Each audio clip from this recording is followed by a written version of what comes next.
शांति। आज का प्रातः क्लास है 1 जुलाई 1966।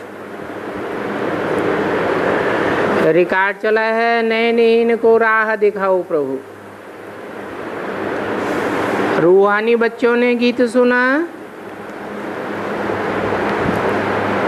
किसने सुना?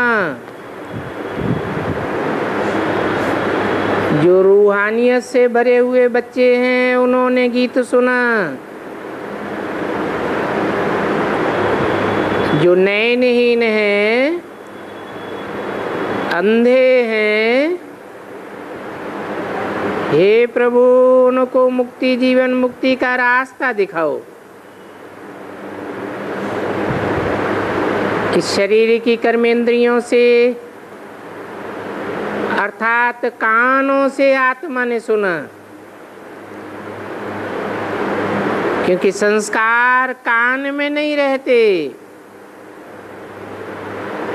इंद्रियों में संस्कार नहीं रहते। अनेक जन्मों के संस्कार आत्मा में रहते हैं। तो आत्मा ही कहती है मैं एक शरीर छोड़ दूसरा लेती हूँ।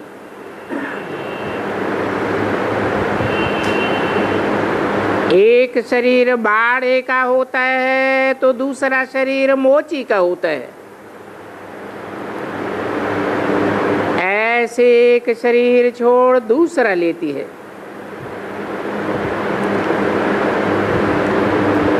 मनुष्यों को आत्मा का पता न होने के कारण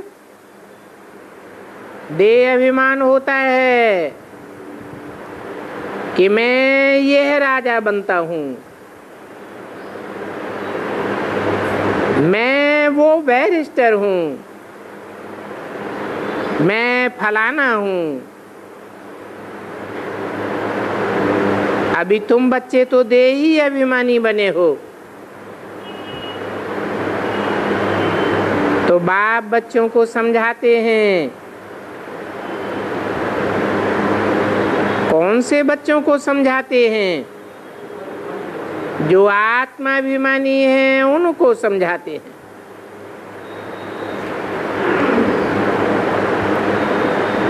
जो प्रजापिता ब्रह्मा कुमार कुमारियां बने हैं उनको समझाते हैं। यहाँ आते ही प्रजापिता ब्रह्मा कुमार कुमारियां हैं। कितने ढेर आए हैं और नए भी आते हैं। तो जो नए नए आते हैं उनको पहले पहले समझाना होता है, बताना होता है कि यहाँ बाहर में नाम ही लगा हुआ है प्रजापिता ब्रह्मा कुमार कुमारियां। तो ब्रह्मा को कहा जाता है प्रजापिता और निराकार परमपिता परमात्मा शिव है। वो आत्माओं का पिता है और प्रजापिता सारी मनुष्य सृष्टि का पिता है। आत्मा निराकार है और निराकारी दुनिया की रहने वाली है। उस निराकारी दुनिया को कहा जाता है शांति धाम।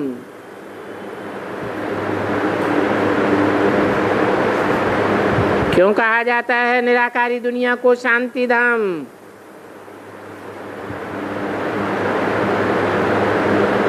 क्योंकि वहाँ 5 तत्वों वाली देह नहीं है।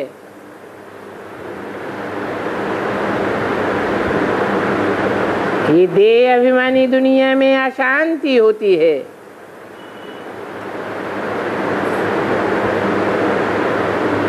देवताओं की दुनिया में तो अशांति नहीं होती है।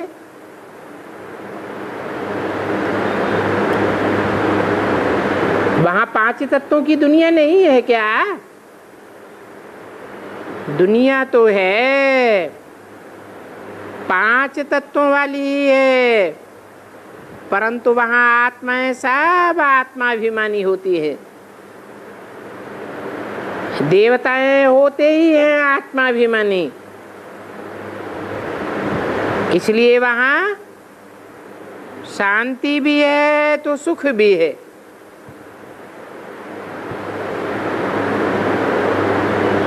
तुम ब्रह्मा कुमारियां वगैरह कब कोई बेहद के बाप का परिचय नहीं दे सकता। एक है बेहद का बाप, आत्माओं का बाप, और दूसरा है सारी मनुष्य सृष्टि का बाप, प्रजापिता।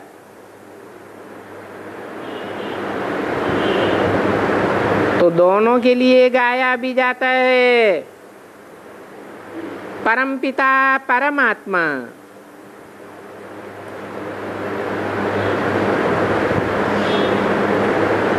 जिन्होंने ब्रह्मा द्वारा सृष्टि रची, तो प्रजापिता ब्रह्मा हो गया साकार।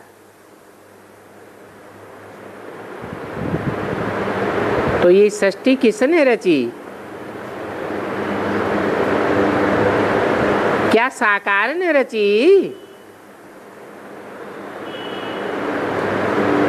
साकार सृष्टि रचेगा तो देह अभिमानी सृष्टि रचेगा या आत्माभिमानी सृष्टि रचेगा? है साकार देह अभिमानी सृष्टि रचेगा। अब सृष्टि तो नई ही रची जाएगी ना। मकान बनाया जाता है तो पहले नया सतो प्रधान होता है या पहले ही तमो प्रधान होता है? तो नई सृष्टि किसने रची? साकार ने रची या निराकार ने रची? कहेंगे निराकार ने। तो दो बाप हैं, एक है निराकारी आत्माओं का बाप निराकार शिव, वो है बापों का बाप जिसको कहते हैं परमपिता। उनका नाम ही है शिव, उनकी आत्मा का नाम शिव है, बिंदी का ही नाम शिव है, उनके शरीर का नाम होता ही नहीं, शरीर नहीं होता। तो साकार है या निराकार? कहेंगे वो तो है ही निराकार। तो एक है निराकार परमपिता, परे ते परे परम धाम में रहते हैं। ये आत्माओं का बाप है। वो हो गया ज्ञान सागर, पतितों को पावन बनाने वाला पतित पावन। और पतित कहाँ होते हैं? कौन सी दुनिया में पतित होते हैं? पतित दुनिया में सब पतित होते हैं, कहते हैं कलयुग, और सतयुग में सब पावन होते हैं। सतयुग है ही पावन स्वर्ग। जिन्हों के ये चित्र मिलते हैं, अभी है कलयुग का अंत, फिर सतयुग होगा। ये बात बुद्धि में बैठना सहज है। भारत स्वर्ग था, भारत में रहने वाले स्वर्गवासी थे। अब वो ही जो स्वर्गवासी थे 84 जन्मों के बाद अब नरकवासी बने हैं। तो बाबा ये स्वर्ग से नरक, नरक से स्वर्ग बनने की कहानी सुनाते हैं। तो निराकार शिव हुआ आत्माओं का बाप,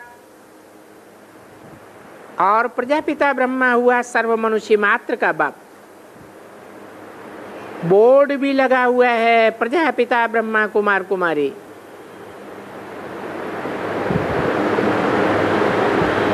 और ब्रह्मा विष्णु शंकर ये तो हो गए सूक्ष्म वतनवासी देवताएं। उन्हों के ऊपर है शिव, गाते भी हैं ब्रह्मा देवताय नमः, विष्णु देवताय नमः, फिर कह देते हैं शिव परमात्मा नमः।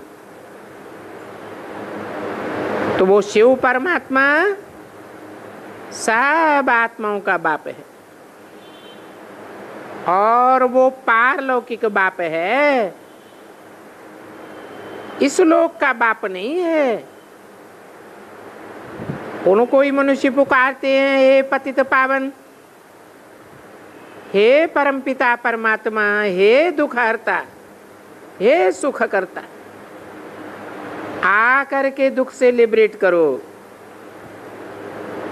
तो आते हैं, दुख से लिबरेट करते हैं और सुख की दुनिया में ले जाते हैं।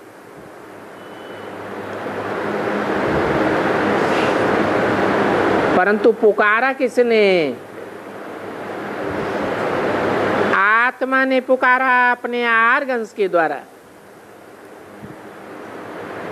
कि हे परमपिता परमात्मा, हमको दुख से लिबरेट करो, गाइड करो। हम अंधे की औलाद अंधे हैं, हम अपने घर को भूल गए हैं। तो कहते हैं हमको शांति चाहिए। अब आत्मा तो है ही शांत स्वरूप, शांत स्वरूप आत्मा शांति धाम की रहने वाली है। सब आत्माओं का धाम है परम धाम, शांति धाम। वहां से यहाँ आत्मा आती है पार्ट बजाने, और पार्ट बजाने के सब प्रकार के संस्कार आत्मा में ही रहते हैं। बाकी 84 लाख योनियां कहना रंग है। तो पहले पहले ये समझाना है कि ये ब्रह्मा कुमारी संस्था है। तो इससे सिद्ध हो जाता है इनका साकार बाप प्रजापिता ब्रह्मा और आत्माओं का बाप हुआ शिव।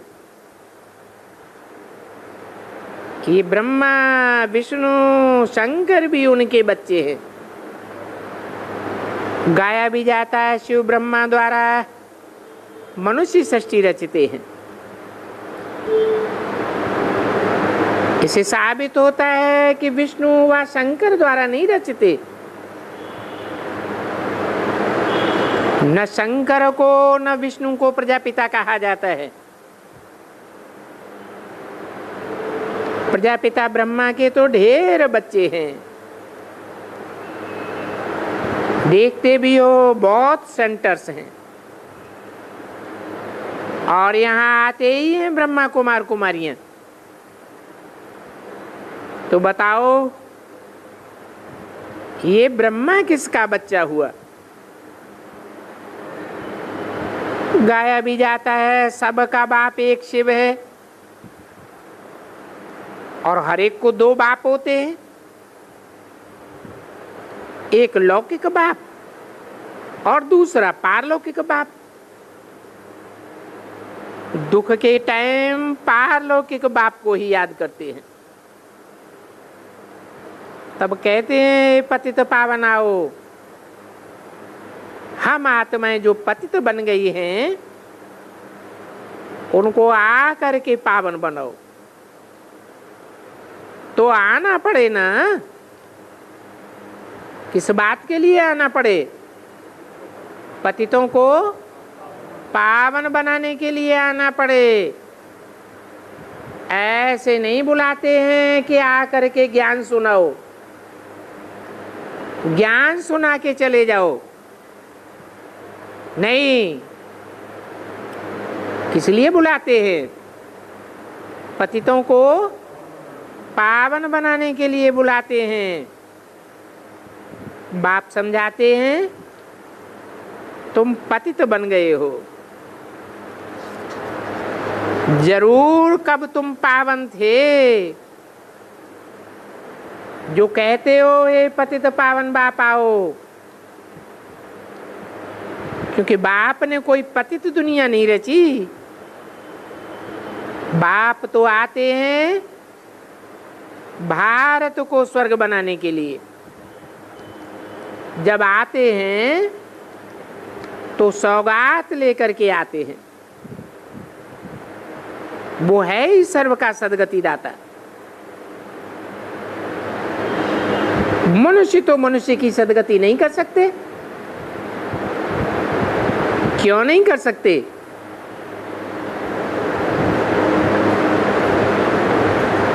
कोई कारण होगा। मनुष्य कहा ही जाता है मन चलाने वाले को।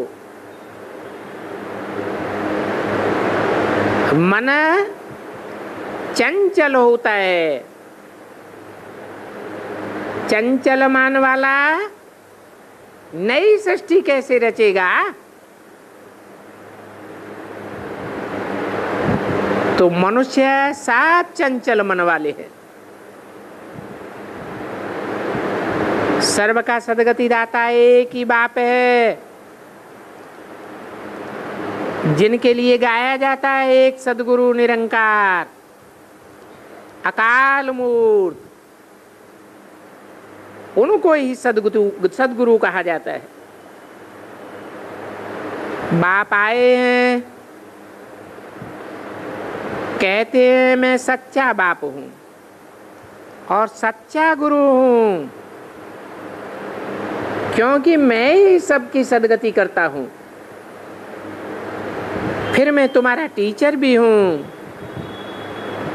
सारी सृष्टि के आदि मध्य अंत का राज तुम बच्चों को सुनाता हूं। तुमको त्रिकालदर्शी बनाता हूं। इस समय तो सब नास्तिक हैं, न आत्मा को जानते हैं, न परमात्मा को जानते हैं, न सृष्टि के आदि मध्य अंत को जानते हैं। और कोई भी साधु संत महात्मा नहीं जानते हैं, क्योंकि सब पतित हैं। कलयुग में सब होते ही हैं पतित, सतयुग में सब पावन होते हैं। नाम ही है सतयुग। तो कौन सतयुग स्थापन करेगा? जरूर सतगुरु ही सतयुग स्थापन कर सकता है, और वो एक ही है। इस झूठ खंड में तो सब झूठ है, इसलिए कोई भी सतयुग स्थापन नहीं कर सकते सिवाय एक सतगुरु के। स्वर्ग में मनुष्य भी थोड़े लाखों के अंदाज में होते हैं।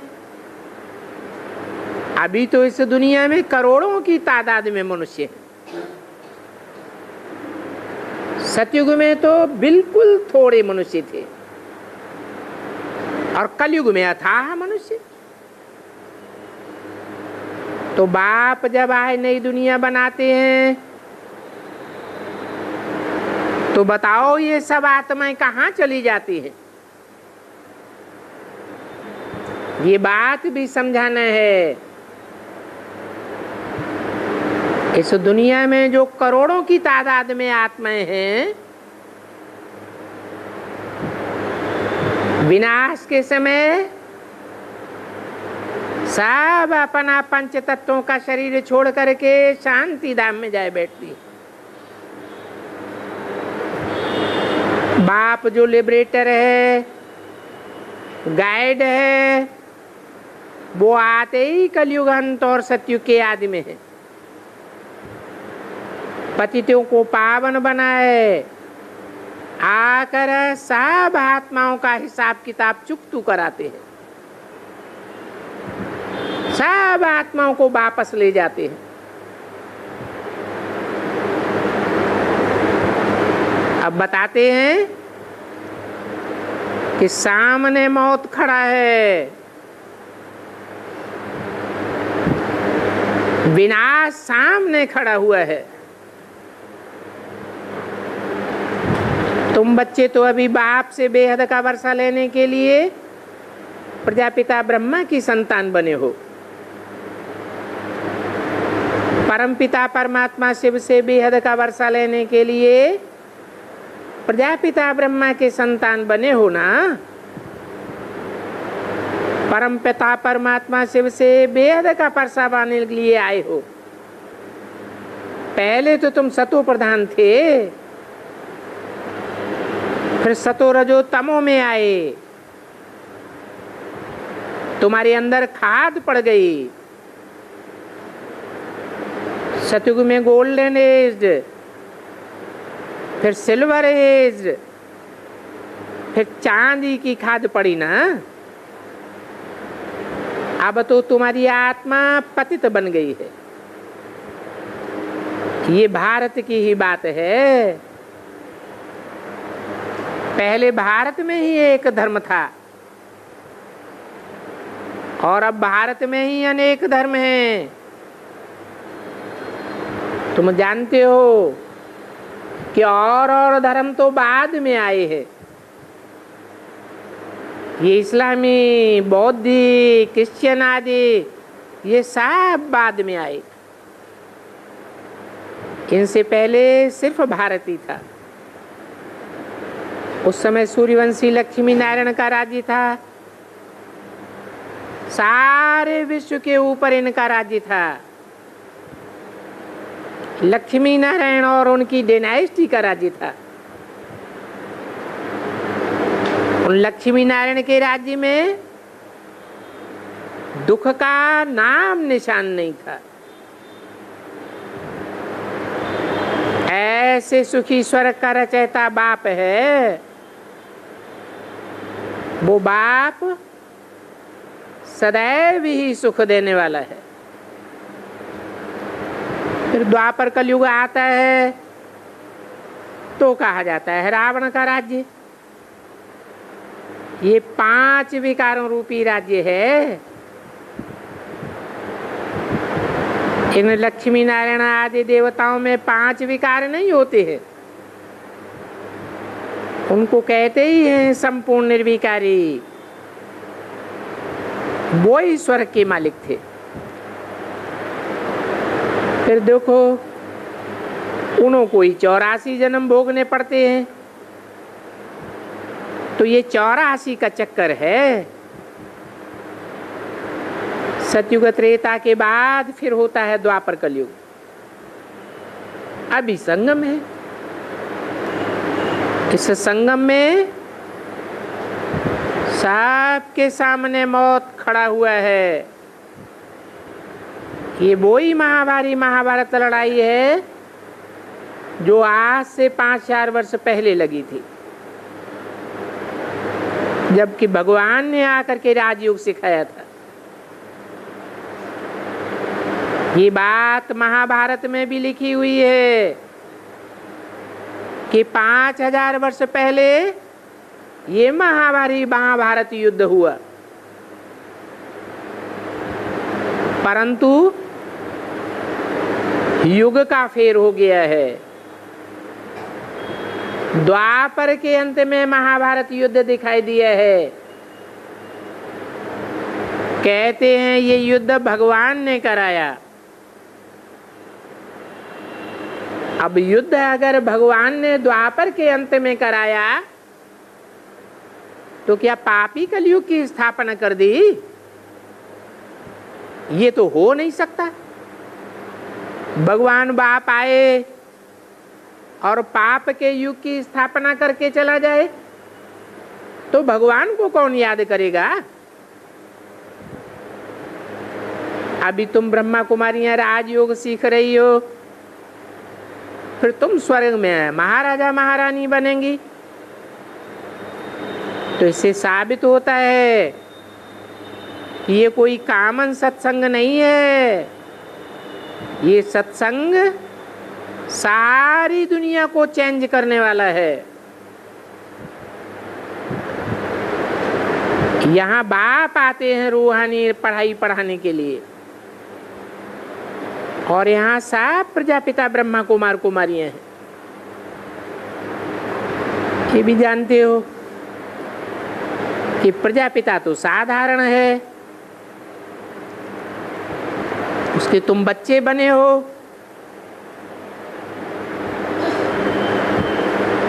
जिसको तुम बाबा बाबा कहते रहते हो, तो बताओ ये ब्रह्मा किसका बच्चा है? कहेंगे शिव बाबा का बच्चा है। शिव बाबा किसे कहा जाता है? शिव बाबा कहा जाता है निराकार और साकार के मेल को। निराकार है शिव और साकार है प्रजापिता, दोनों का मेल होता है तो कहा जाता है शिव बाबा। अब तुम्हारी बुद्धि में बैठ गया होगा ये ब्रह्मा किसका बच्चा है। तुम वर्षा लेने आए हो शिव बाबा से कि ब्रह्मा से? ब्रह्मा का अर्थ ही है बड़ी माँ, माँ से तो कोई वर्षा नहीं मिलता। बाप आते ही हैं पुरानी दुनिया विनाश करके नई दुनिया रचने, तो वो है नई दुनिया स्वर्ग का रचयिता।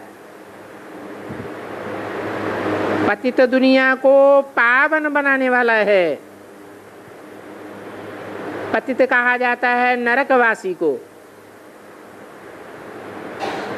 तुमको बाप कहते हैं,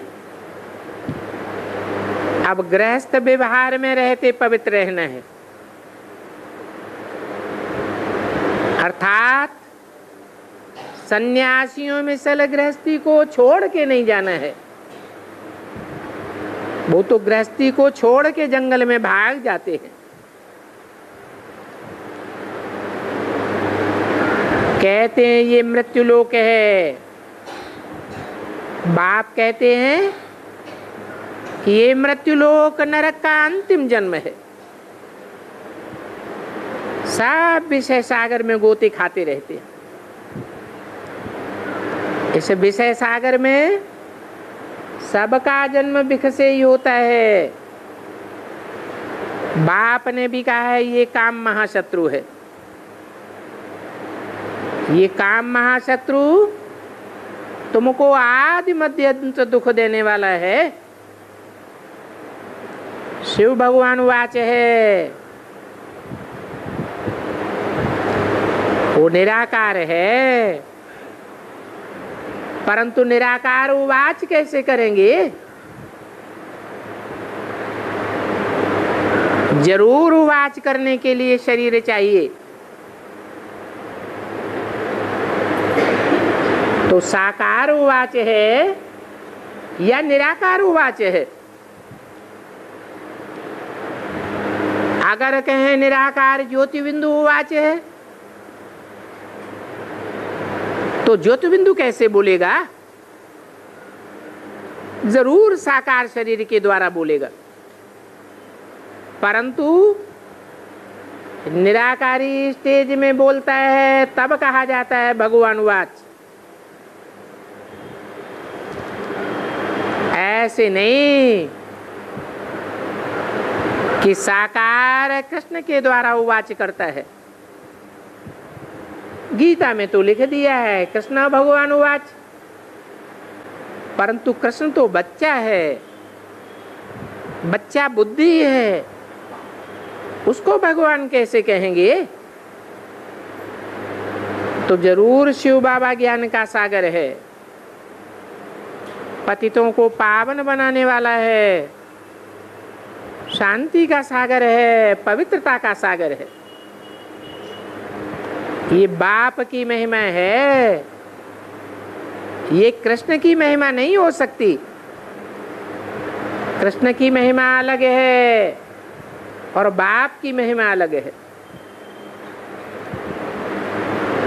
तो कहते हैं हे कृष्ण नारायण वासुदेव, अर्थात कृष्ण और नारायण एक ही आत्मा है। उनकी महिमा और भगवान की महिमा में अंतर है, ये भी समझाया हुआ है।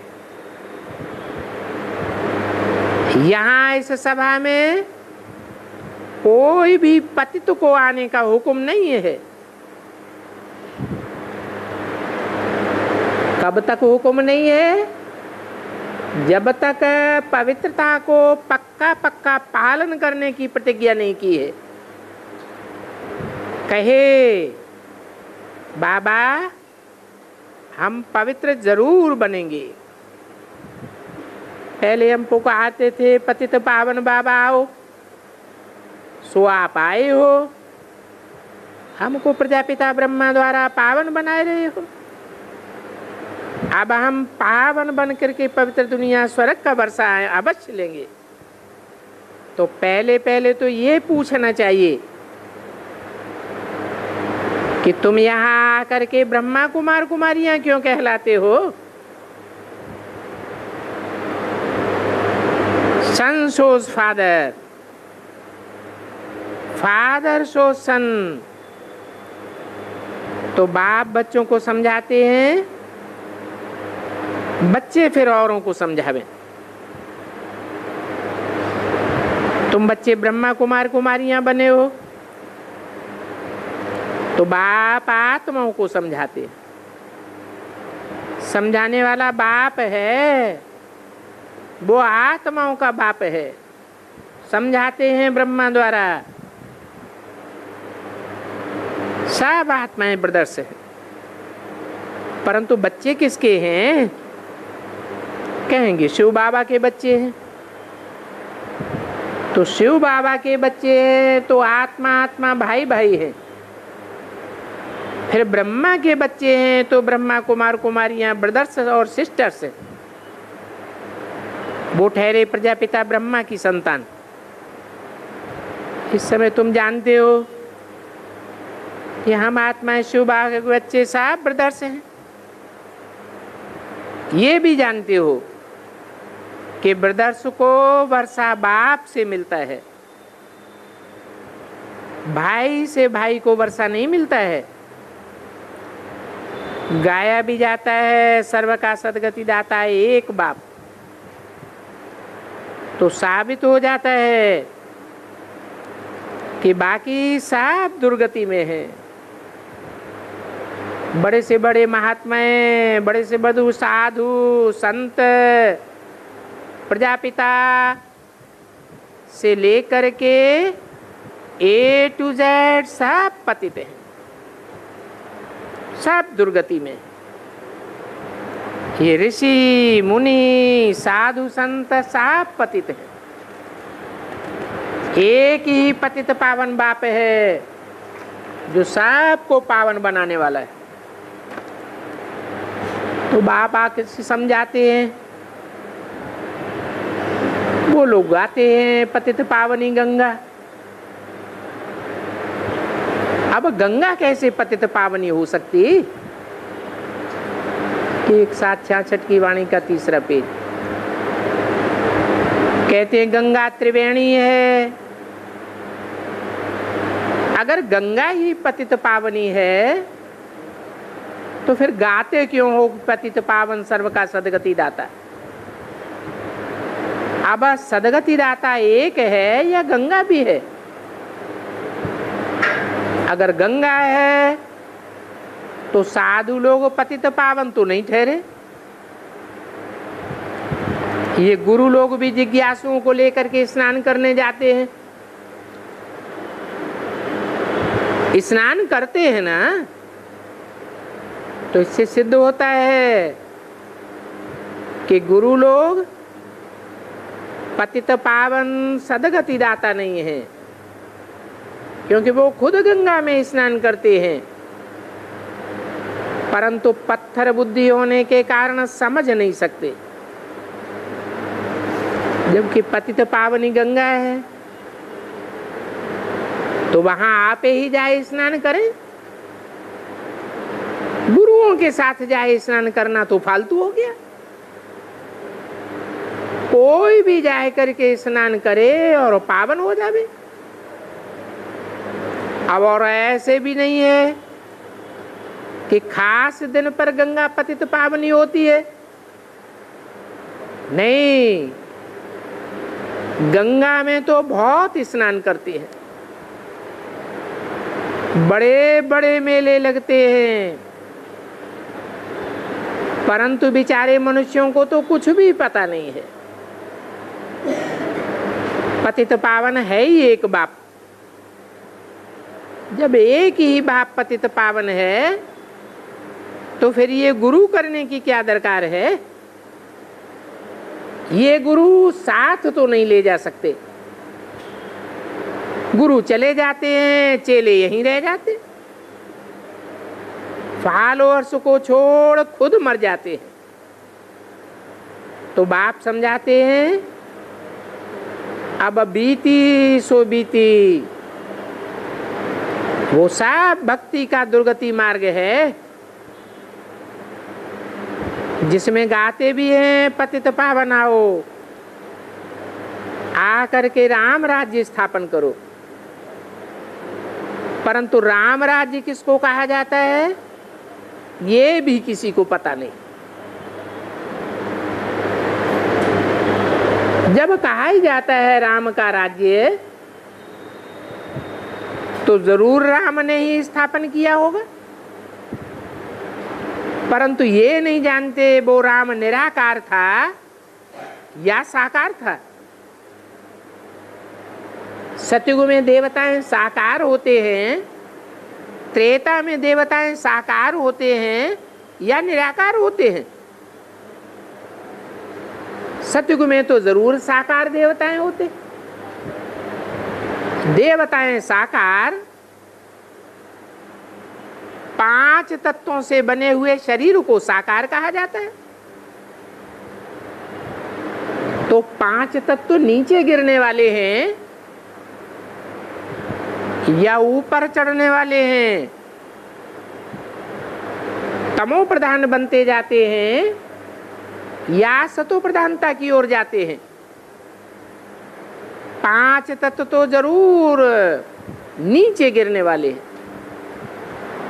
चाहे देवताओं का शरीर हो, चाहे क्षत्रियों का शरीर हो, शरीर भी नीचे गिरते हैं, आत्माएं भी शरीर के संग में आकर नीचे गिरती है। एक बाप ही है जो सबको नीचे से ऊंची स्टेज में ले जाने वाला है।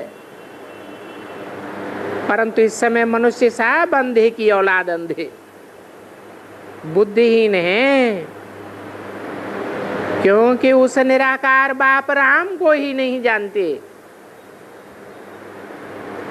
कौन सा निराकार बाप?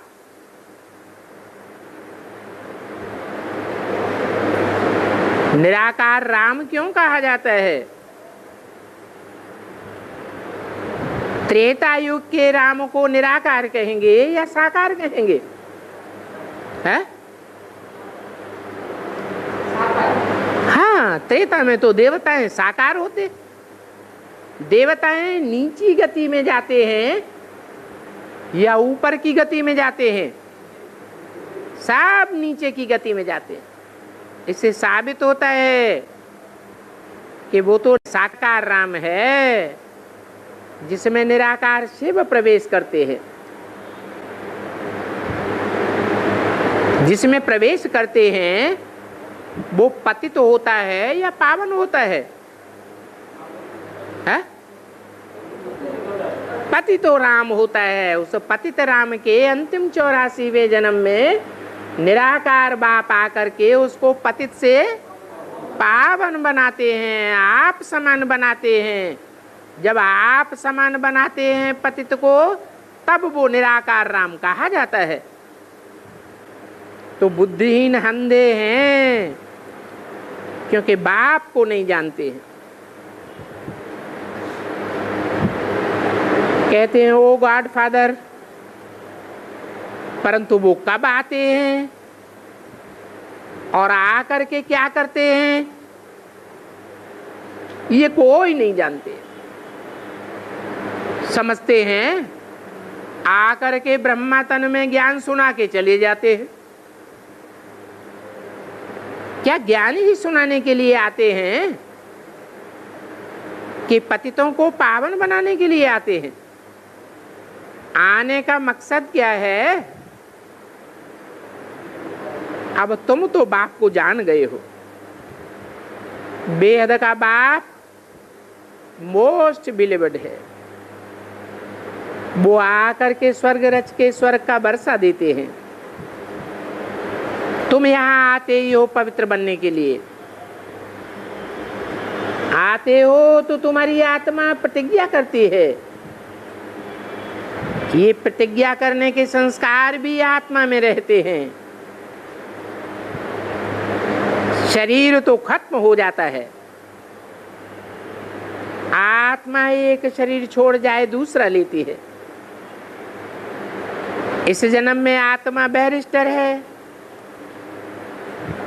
कोई जरूरी थोड़े ही है अगले जन्म में जाकर के बैरिस्टर ही बनेगी। दूसरे जन्म में जाए फिर कुछ और बनेगी। तो आत्मा संस्कार ले जाती है, उन संस्कारों के अनुसार जन्म लेती है। आत्मा ही सुख और दुख भोगती है। इस समय सब आत्माएं पतित हैं। सतयुग को पावन दुनिया कहा जाता है।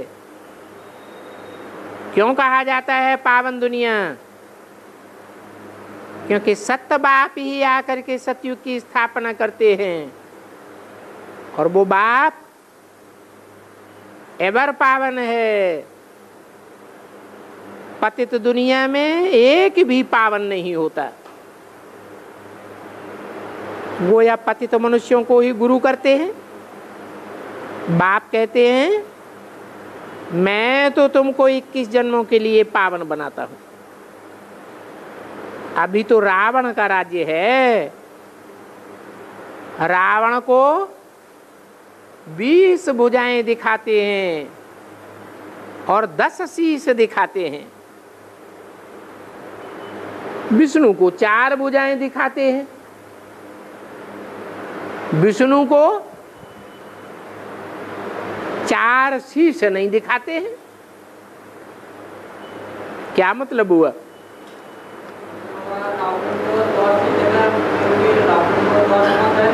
रावण की अनेक मतें हैं और विष्णु की एक मत है।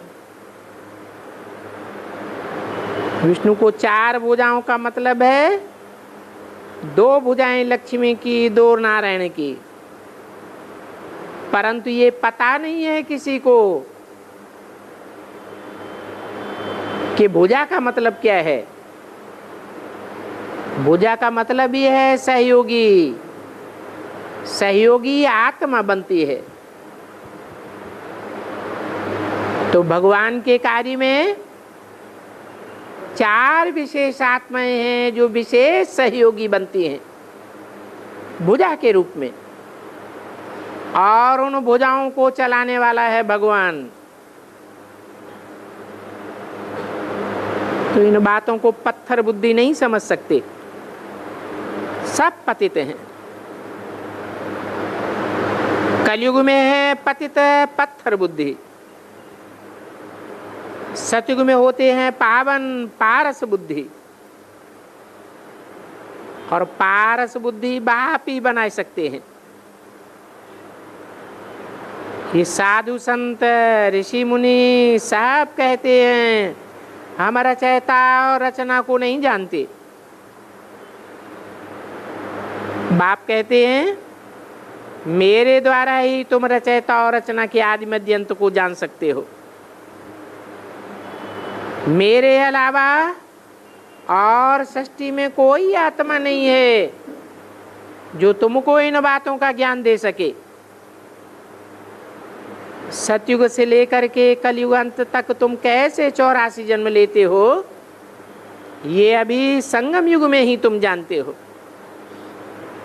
और 84 जन्मों का चक्कर तुम ही लगाते हो, वो दूसरे धर्म वाले नहीं लगाते हैं। पूरा चक्कर तुम ही लगाते हो,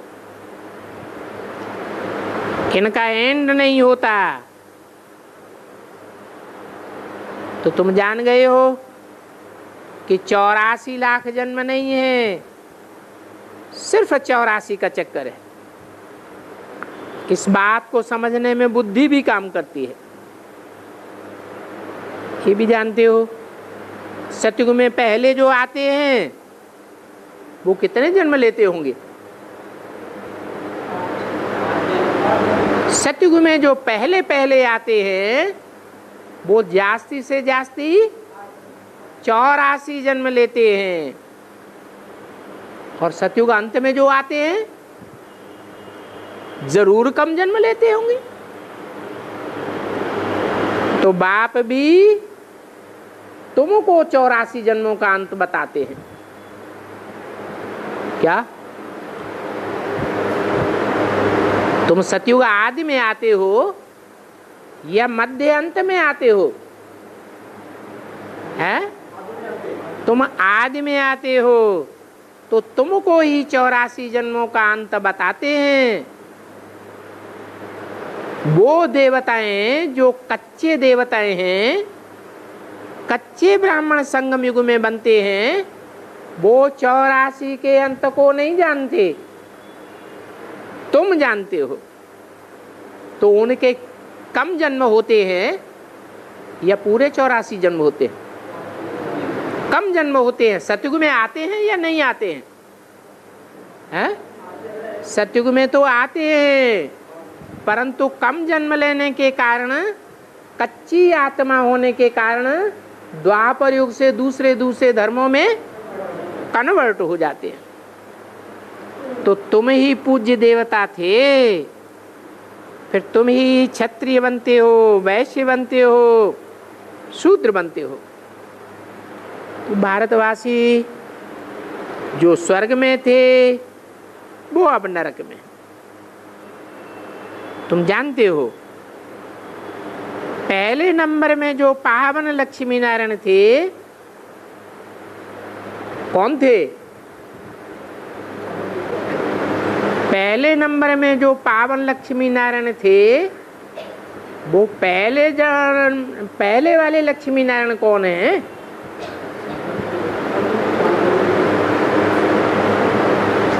जो पहले नंबर में पतित बनते हैं, प्रजापिता ब्रह्मा। कहेंगे पहले नंबर में पतित प्रजापिता ब्रह्मा, सो पहले नंबर में पावन बनते हैं। बाप कहते हैं मैं इनमें आता हूं, किनमें? जो पहले नंबर में पावन और पहले नंबर में पतित बनते हैं। षष्ठी का आदि कहेंगे सतयुग को। सतयुग में पहले नंबर में पावन कौन थे? जिनके लिए गाते हैं हे कृष्ण नारायण वासुदेव, वो पहले नंबर में सतयुग में पावन थे। फिर उनको भी जन्म देने वाले कोई होंगे या नहीं होंगे? उनको भी कहेंगे पहले नंबर में प्लस में आते हैं। तो ये ब्रह्मा सरस्वती हैं, जिनको जगदम्बा जगत पिता कहा जाता है। ये ब्रह्मा कुमार कुमारियां हैं। कौन? जगदम्बा और जगत पिता। इनको वर्षा कहाँ से मिलता है? भगवान से मिलता है। वो भगवान है स्वर्ग का रचयिता, उससे तुम वर्षा ले रहे हो। इसको कहा जाता है डाडे का वर्षा, बाप द्वारा। शिव बाबा से तुम वर्षा लेते हो स्वर्ग की बादशाही का। गाया भी जाता है परम पिता परमात्मा ब्रह्मा द्वारा आदि सनातन सतयुगी देवी देवता धर्म स्थापन करते हैं। फिर शंकर द्वारा सब धर्मों का विनाश हो जाएगा। सतयुग में लक्ष्मी नारायण का राज्य है, वहां फिर दूसरा कोई राज्य नहीं होता है। अभी तो आदि सनातन देवी देवता धर्म प्रायः लोप हो गया, सिर्फ उनके चित्र रह गए हैं। एक भी मनुष्य नहीं है जो अपन को देवी देवता धर्म का समझे। पतित होने के कारण अपन को देवी देवता के बदले हिंदू कह देते हैं। हिंदू और हिंदवाणी, उसमें भी कोई कह देते हैं हम आर्य समाजीय हैं, कोई कहेंगे हम गुजराती हैं, बंगाली हैं, फलाना है। एक साथ 66 की वाणी का चौथा पेज। अब ये तो तुमने समझा है कि ऊंच ते ऊंच शिव बाबा है, उनकी महिमा गाते हैं। तुम माता पिता हम बालक तेरे, तुम्हारी कृपा ते सुख घनेरे। अभी तो हम घनेरे दुखों में आए हैं। आप ही आए हमको स्वर्ग का मालिक बनाओ, अभी तुम बन भी रहे हो। 21 जन्म फिर कब दुख का नाम नहीं, निशान नहीं रहेगा। अभी तो है ही बिच्छू चिन्नन की दुनिया,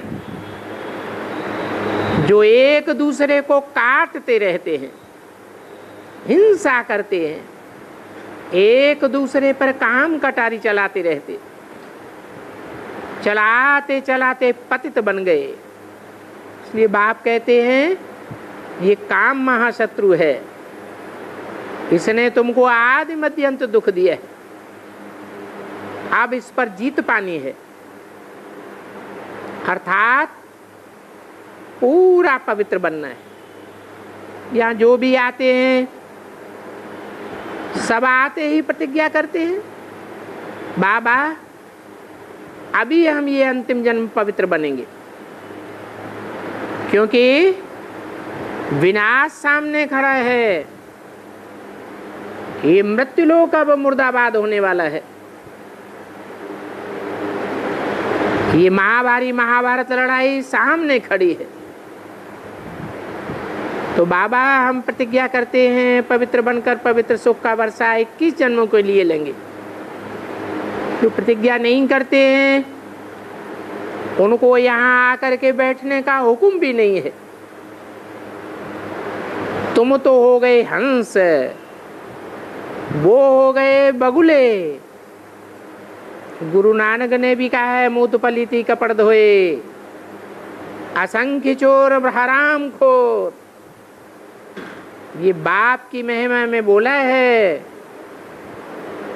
अब बाप कहते हैं मन मना भव, मुझे याद करो तो तुम्हारे सारे पाप भस्म हो जाएंगे। बाप को और वर्षे को याद करो। बच्चा पैदा हुआ, बाप मिला और वर्षा मिला। अब बाप कहते हैं मुझे याद करो तो तुम्हारी खाद भस्म हो जाएगी। इसको कहा जाता है योगाग्नि। योग से ही आत्मा प्योर बनेगी।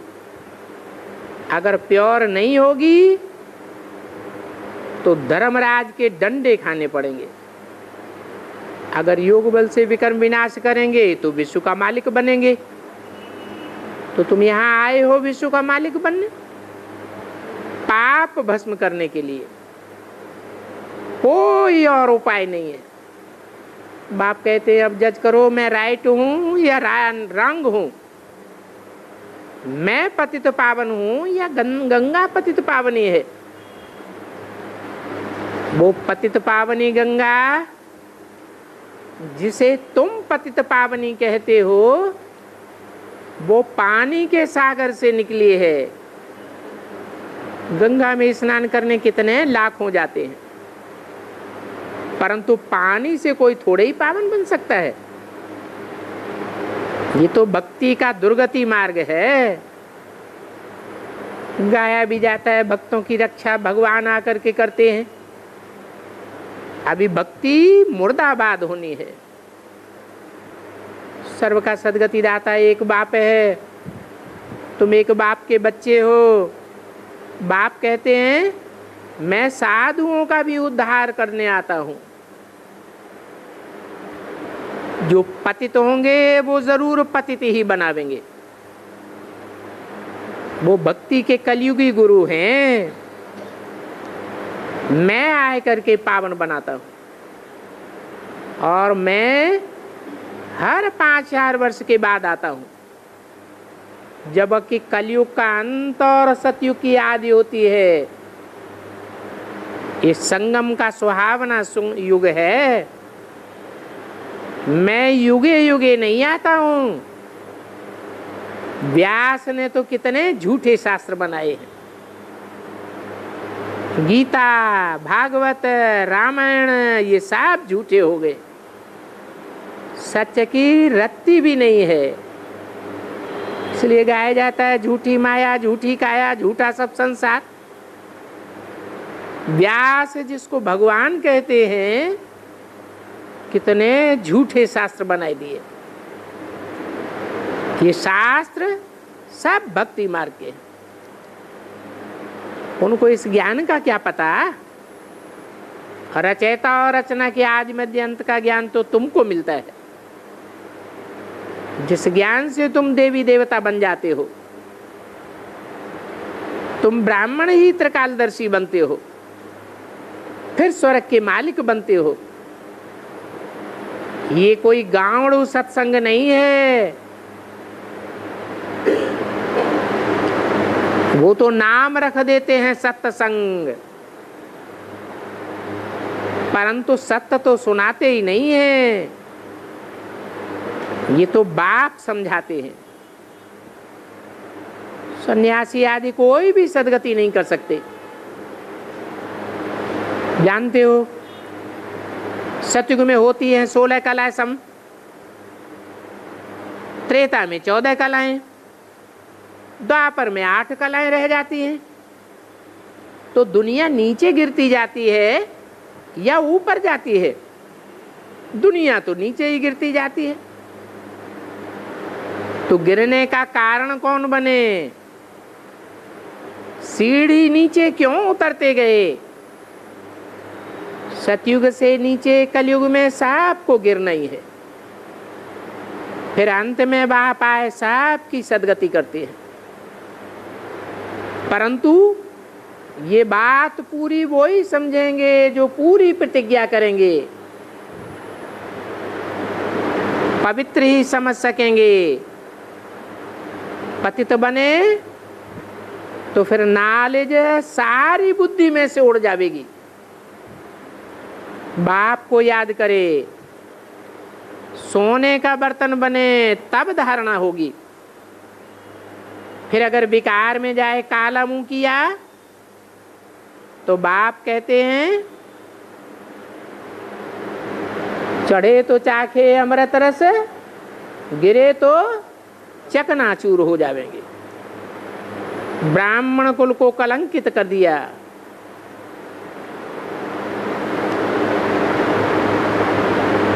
फिर अगर यहाँ आए तो मुंह भी नहीं दिखाना चाहिए। विकार में जाने वाला, काला मुंह करने वाला यहाँ बैठ नहीं सकता। उनको फिर बड़ी कड़ी सजा मिल जाती है। 12 मास 1.5 वर्ष कम से कम पवित्र रहे, तब यहाँ आ सकते हैं। गुरु लोग तो ऐसे ही कह देते हैं। खुद सन्यासी, उनके फॉलोअर्स गृहस्थी टट्टू बन जाते हैं। फिर वो अपने को फॉलोअर क्यों कहते हैं? ये तो झूठ बात हो गई। बाप कहते हैं मैं एक ही सदगुरु हूं जो तुमको सदगति देता हूं। बाकी तो भक्ति मार्ग में जो भी गुरु हैं दुर्गति में ले जाते हैं। अभी तुमको सदगुरु मिला है तो इन कलयुगी गुरुओं को छोड़ दो। इन कलयुगी गुरुओं का उद्धार अब तुमको करना है। ये तुम्हारी है हंस मंडली, ये मूत पीने वाले, ये विकारी इकट्ठे रह नहीं सकेंगे। जो विकारी बनते रहते हैं वो जरूर आपस में लड़ेंगे झगड़ेंगे। इसलिए यहाँ कोई भी विकारी को अलाउ नहीं किया जाता है। अच्छा, माता पिता बाप दादा का याद प्यार, गुड मॉर्निंग, ओम शांति।